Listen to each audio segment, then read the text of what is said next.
మీ బంగారం తాకట్టులో ఉందా? విడిపించుకోలేక ఇబ్బందులు పడుతున్నారా? అయితే మీ బంగారాన్ని వెంటనే విడిపించి కొంటాం. గణేష్ గోల్డ్. మీరు సంప్రదించాల్సిన ఫోన్ నంబర్లు 9160-266-916, 8712619507.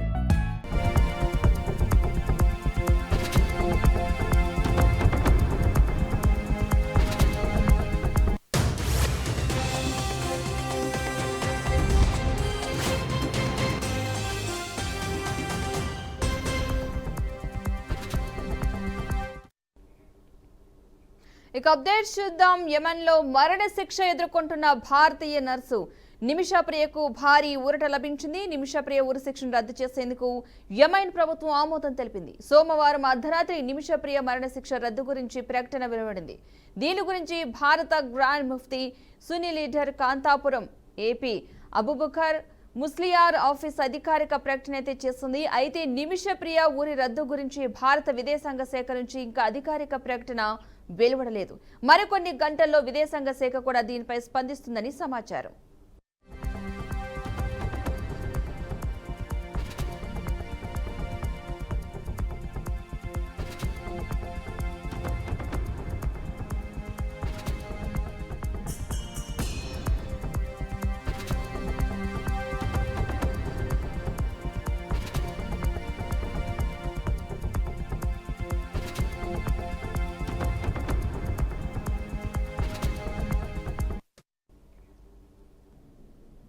అనంతపురం రామ్నగర్లోని హెచ్డిఎఫ్సి బ్యాంక్ బ్రాంచ్లో గోల్డ్ లోన్కు సంబంధించిన భారీ మోసం వెలుగులోకి వచ్చింది. బ్యాంకులోని 3 గోల్డ్ ప్యాకెట్లలో ఒకటి మిస్ అవడం, మిగిలిన 2 ట్యాంపర్లు చేయబట్టుగా బ్యాంక్ మేనేజర్ గుర్తించారు. అనంతరం మేనేజర్ నేరుగా 4వ పట్టణ పోలీస్ స్టేషన్లో ఫిర్యాదు చేశారు. ఈ కేసులో ప్రధాన నిందితుడిగా gold loan officer Satish Kumar పై అనుమానాలు బలంగా వ్యక్తమవుతున్నాయి.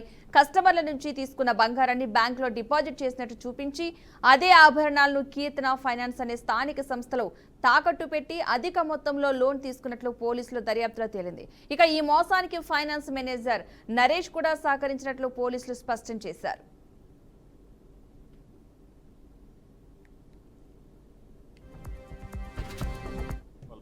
ఫోర్త్ టౌన్ పోలీస్ స్టేషన్కి వచ్చేసి తమ బ్యాంకులో ఒక 49 గ్రామ్స్ సంబంధించిన ఒక ప్యాకెట్, అలానే 100 గ్రామ్స్ సంబంధించిన 2 ప్యాకెట్లు మిస్ అయినాయి. ఆ 2 ప్యాకెట్లో ఫేక్ గోల్డ్ ఉన్నది. ఇది మా ఎంక్వైరీలో తేలింది. ఇదంతా గోల్డ్ లోన్ ఆఫీసర్ అయిన వెంకటంపల్లి సతీష్ కుమార్ అనే అతను చేశాడని చెప్పి మాకు అనుమానం ఉంది. కాబట్టి దీని మీద మీరు ఇన్వెస్టిగేషన్ చేసి చేయమని వాళ్ళు రిక్వెస్ట్ చేశారు. దాని మీద అతను ఇచ్చిన రిపోర్ట్ మేరకు మేము కేసు నమోదు చేసుకొని విచారణలో దిగాము. ఈ విచారణలో మన ఎస్పీ గారు జగదీష్ సారు ఇచ్చిన ఐపీఎస్ గారు ఇచ్చిన సూచనల మేరకు మన ఫోర్త్ టౌన్ సిఏ గారు మన జగదీష్ గారు, అలానే ఎస్ఐ ప్రసాద్, భాస్కర్ నాయుడు, వీళ్ళు ముగ్గురు ఒక టీంగా ఏర్పడి ఈ కేసును ఛేదించడం జరిగింది. దీనిలో వివరాలకు వస్తే మొత్తం ఇప్పటి వరకు 5 మంది ముద్దాయిలుగా నిర్ధారణ అయింది. ఈ హెచ్డిఎస్ అనంతపురం టౌన్లో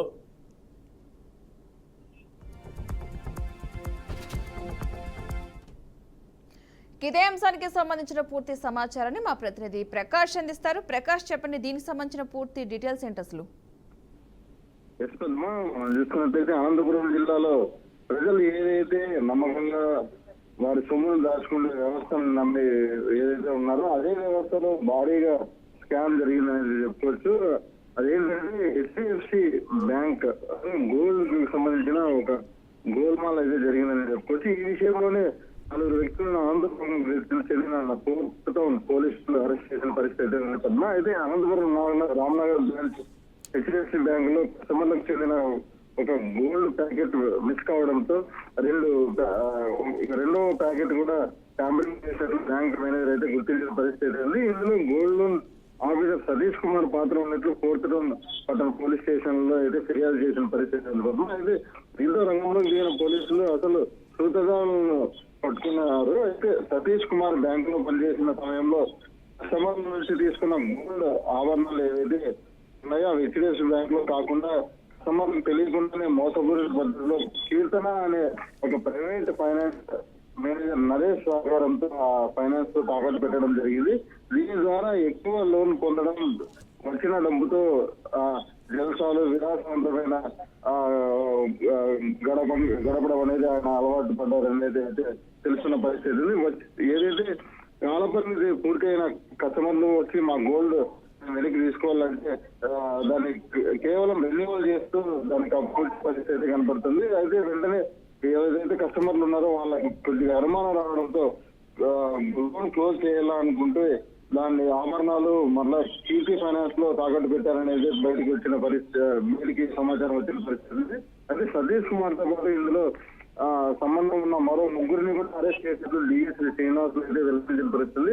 మొత్తానికి సమాజంలో భద్రత ఎక్కడ వారి సొమ్మునైతేనేమి వారి ఆభరణాలు అయితేనేమి ఎక్కడైతే భద్రంగా ఉంటాయనే నమ్మకం ఉన్నాయో ఆ నమ్మకాన్ని పోగొట్టే పరిస్థితి అయితే ఈ హెచ్డిఎఫ్సి బ్యాంక్ అనంతపురం బ్యాంక్ కి సంబంధించిన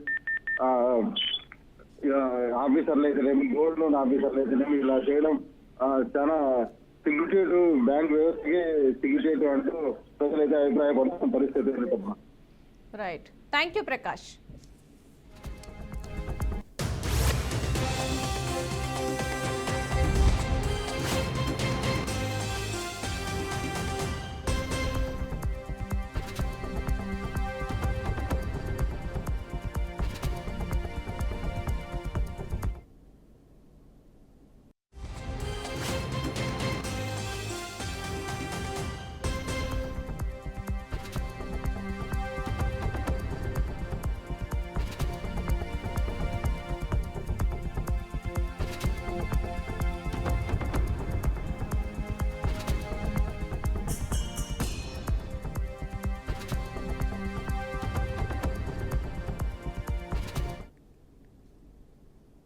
పోలవరం బనకచెర్ల ప్రాజెక్టుపై కేంద్ర ప్రభుత్వం కీలక ప్రకటన చేస్తుంది. ఈ ప్రాజెక్టు పనులను ఇంకా చేపట్టలేదని ఆంధ్రప్రదేశ్ ప్రభుత్వం తెలిపిందని కేంద్రం పార్లమెంటుకు తెలియజేసింది. రాజ్యసభలో కాంగ్రెస్ సభ్యుడు అనిల్ కుమార్ యాదవ్ అడిగిన ప్రశ్నకు కేంద్ర జలశక్తి శాఖ లిఖితపూర్వక సమాధానం ఇచ్చింది.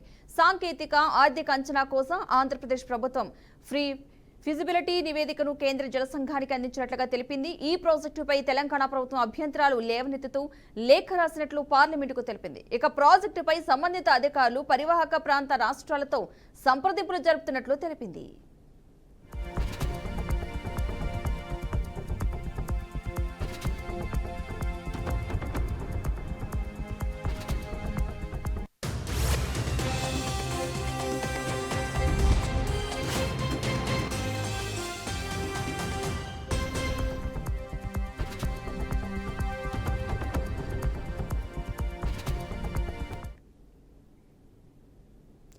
మానవత్వం మంటల్లో కాలిపోతున్న తరుణం ఇది. తల్లిదండ్రులు తమ పిల్లల భవిష్యత్ కోసం జీవితాన్ని త్యాగం చేస్తే వారే తల్లిదండ్రులను పట్టించుకోకుండా నిర్లక్ష్యం చేస్తున్న దారుణ దృశ్యాలు నిత్యం కనిపిస్తున్నాయి. ఈ నేపథ్యంలో ఓ విషాదకర ఘటన వరంగల్ జిల్లాలో చోటు చేసుకుంది. వరంగల్లోని శివనగర్కు చెందిన రామస్వామి లక్ష్మి దంపతులకు 4 కొడుకులు ఉన్నారు. తిండి పెట్టకుండా తమని ఇంటి నుంచి గెంటివేశారని తల్లిదండ్రులు ఆవేదన వ్యక్తం చేస్తున్నారు.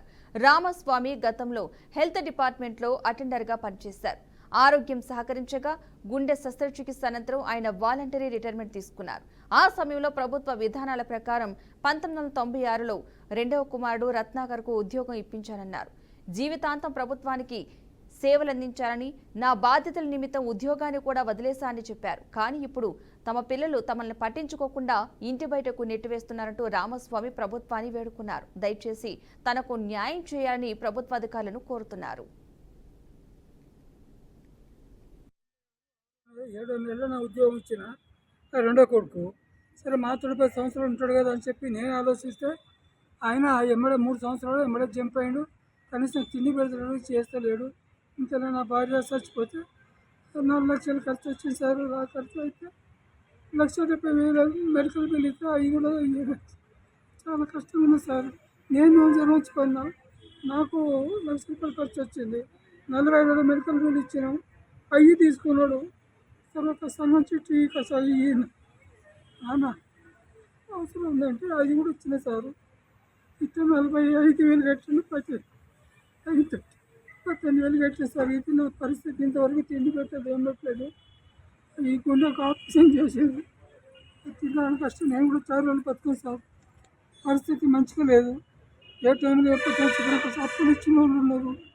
మా గోసాలు లేక 10,000, 50,000, 10,000, 5,000 ఇచ్చిన వాళ్ళు ఉన్నారు.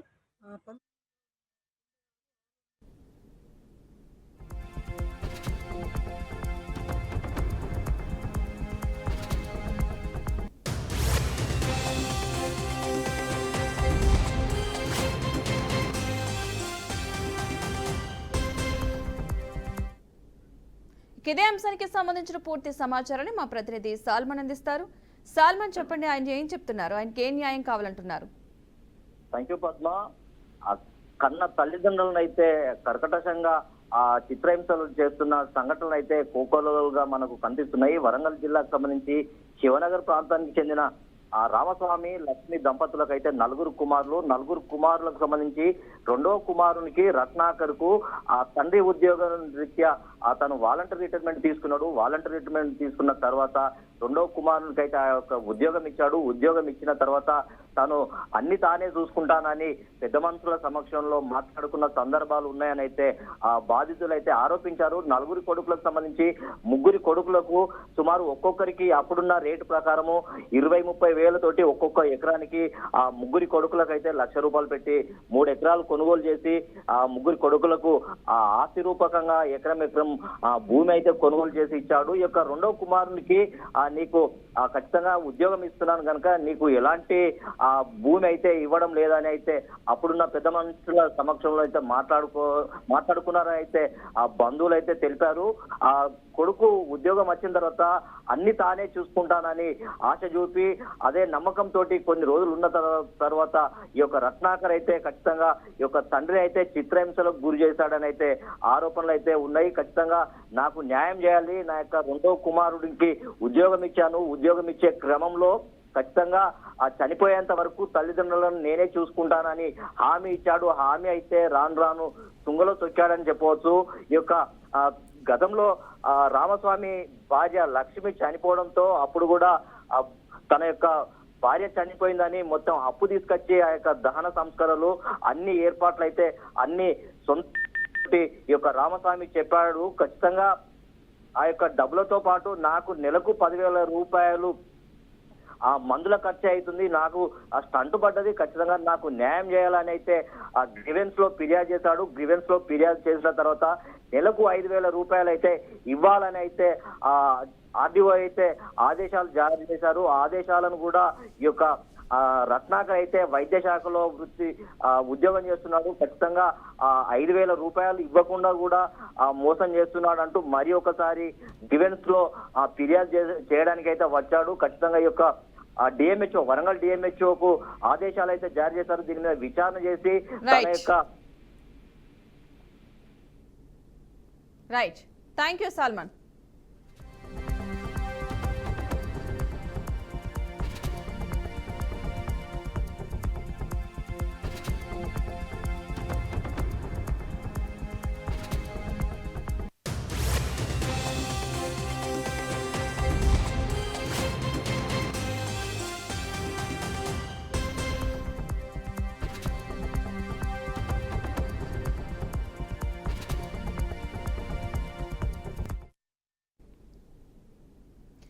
ఇవే bulletin updates. Keep watching BRK news Telugu సత్తా.